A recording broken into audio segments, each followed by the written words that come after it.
of the biggest things that I love about our district is that we are a community. We spend a lot of time really talking about and thinking about how do we support everybody in our community, not just from the kids, but also families. That focus on being able to wrap around and really support everybody is something that's really special.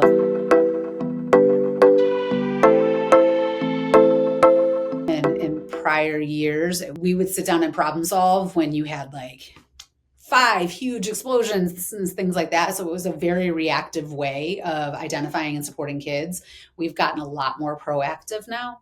MTSS support for behavior and social emotional needs to look the same as it does for academics. I think we are very good in most systems at identifying academic needs. Here's the intervention, here's the cycle, here's the progress monitoring.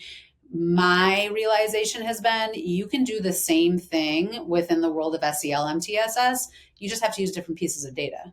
So use your data from your threat and risk assessments. Use your data from student surveys, from attendance. We look at data from health office visits.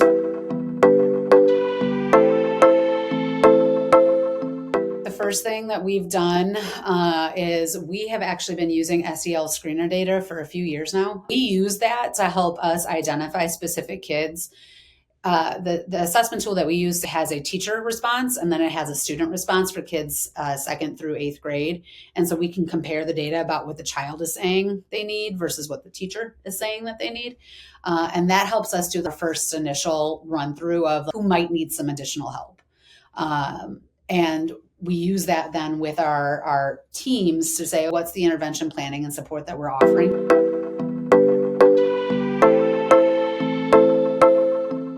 And then we also have a Tier 1 SEL program for all grades, pre-K through 8th grade. It really focuses on how do we level set some of the language and understanding of different SEL needs that we have in our schools. And then we're able to give age-appropriate direct instruction so that when we do have kids that we say, hey, this child needs more help, we already have Tier 1 instruction happening, right? So that's been a proactive thing that we've had in place for the last couple of years, so that when we are ready to provide some additional support for kids, we are then able to say, okay, here's what we have to do at Tier 2 or Tier 3, or if we need to go further.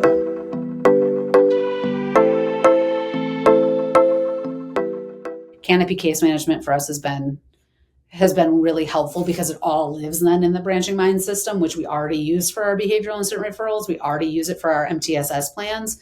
And so for us, keeping it as easy and centralized as possible has been, it's very hard when you have to go to 5 different places to do one job. And so that's been pretty important for us as well.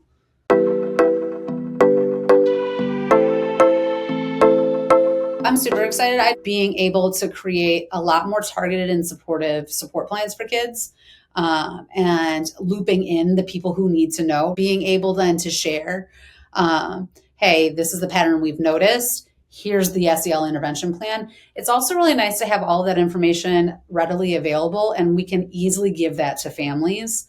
It's all right there, which makes ease of communication a lot better for us.